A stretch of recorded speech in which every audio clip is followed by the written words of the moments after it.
Investigators Off the Hook is the third book in the Investigators series. It follows Mango and Brash, a sort of Abbott and Costello duo, in a secret agent setting. They are two alligators who are secret agents for the organization SUIT, which is an anagram that stands for Special Undercover Investigation Teams, running around solving all sorts of mysteries and fighting bad guys with their vests, which stands for Very Exciting Spy Technology.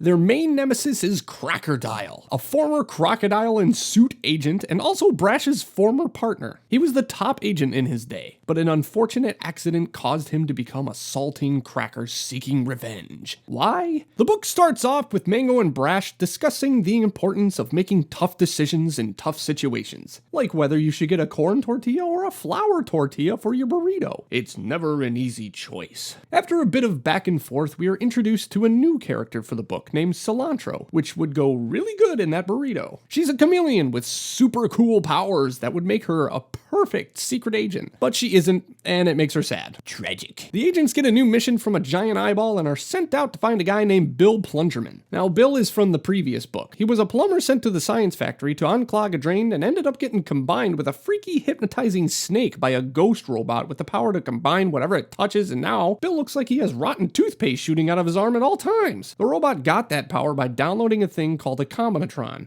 Or Combinotron? Whatever. All of this is because Brash didn't see the obviously labeled big red button on the rocket that said self-destruct, but instead pressed the big red button obviously labeled press for crazy butterfly effect for the next several books. Remind me to never let you get me anything from the vending machine, Brash. It was a stressful situation. It could have happened to anyone. So anyway, Crocodile is a pile of barf in a bucket, and Bill and the snake have joined in his evil ways to do the bads under the name Hook, Line, and Slinker. They're trying to form an evil team to take down SUIT and the investigators. Meanwhile, the investigators are trying to track down Bill and also chase down the new criminal that is running rampant through the streets. Now, you should never judge a book by its cover. Only after you've read it. But I like to come up with what I think is going to happen based on the description of the book, and in this case, from what I've learned from the previous books. There's really no point, but it's fun to see if I can guess what is going to happen. And if the book goes in a different direction, it gets me excited for the unknown, and as the story goes on, my theories change. I guess it's also good for doing a book review, because then you know if the book was as good as expected. Did it meet my expectations, fall short, or exceed them? I feel that's a good way to rate it. My theory is that the investigators will have a run-in with Hook, Line, and Slinker. The new threat will be too much for the investigators to handle, and they'll have to think of some way to combat this new villain. In the meantime, Crocodile will find new villains to join his team of bad guys. Okay,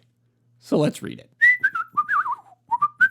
Wow. Honestly, wasn't expecting that. But now that I've read the book, let's review. Don't worry, I won't spoil anything. For my review, I'm going to be basing my rating off of four main things. Was the theme or lesson clear? Was the plot easy to follow? Was the story immersive? Did it suck me in? And overall, did I enjoy the experience? So let's go. Was the theme clear? When writing a book, especially for children, it's always good to point out the theme straight away. And John does a good job at making it clear what the theme is. It's about decision making. Making tough decisions even when it seems like a lose-lose situation. That's right. Even if there is no good choice, you still have to make a choice. It's also about making choices for the greater good and sticking by your friend. But what if I have to choose between the greater good and backing up my partner? That's a tough decision to make, and it's one that comes up several times throughout the book. John puts the characters in decision-making situations which causes some suspenseful scenes, and constantly gets you thinking about the theme. He does this all the way through to the end of the book where everything comes full circle and the lesson is clear and concluded.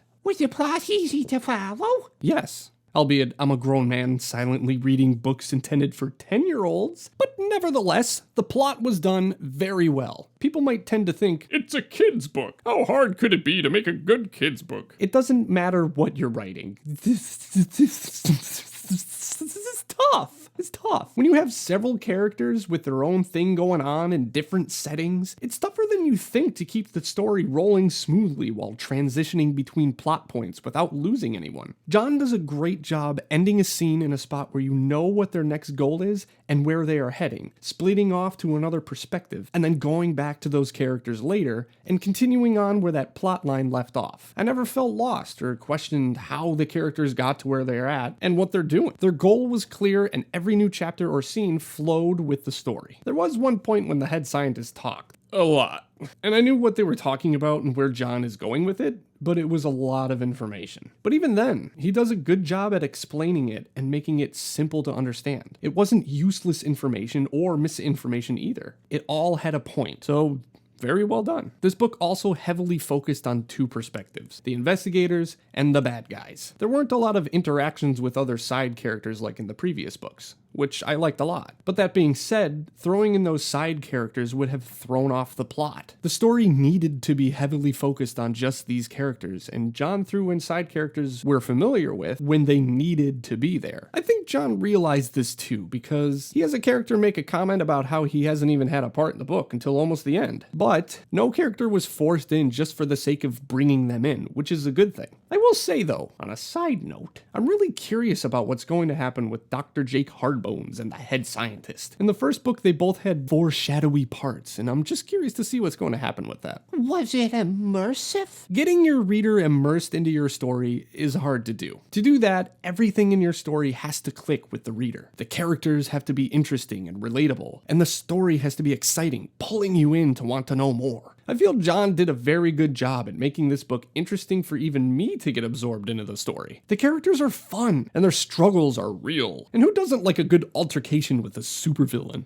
Overall, John did a great job keeping the story going by leaving you wanting more, wanting to find out what was going to happen next, and how everything was going to end. I also want to point out, John did a great job making this feel like the other two books, but making it different at the same time, like it was his own book. I feel that's hard to do with sequels. Did I enjoy the experience? Absolutely. I can understand why my son loves this book so much. Mango and Brash are fun and silly. The humor is great for both kids and adults. All the characters are so different and interesting, and even the villains are fun and relatable. I'm a firm believer that a great hero has a great villain. They might be bad guys, but they're great characters. There was a good balance of storytelling and action. It was a really fun read, and had a good ending that I was really happy with.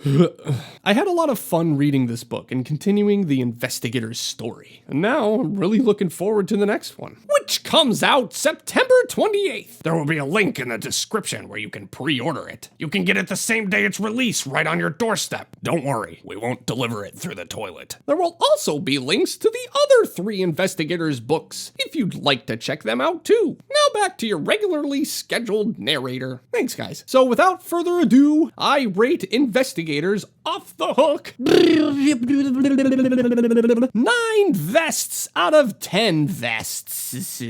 It's a great read, and I highly recommend getting this one. There were very little minor bad things I could say about this book, and I wouldn't even call them bad. They were more like really little personal preferences. It's a great book, and John deserves a huge applause for Investigators. And that's all I have to say. That'll do it for this review. I don't want to get too long-winded with these reviews. Feel like straight to the point is what I need to do. So there you go. That's all I have to say. Again, check out the links in the description, and you can get your own copies of the books. Go support John and everyone who worked hard on these books. They deserve it. Thank you, everybody, for watching. If you enjoyed this video, make that thumb blue. Give it a big ol' like. Hit subscribe to follow us if you want to see more content like this. It's absolutely free. And what can be better than free? Huh?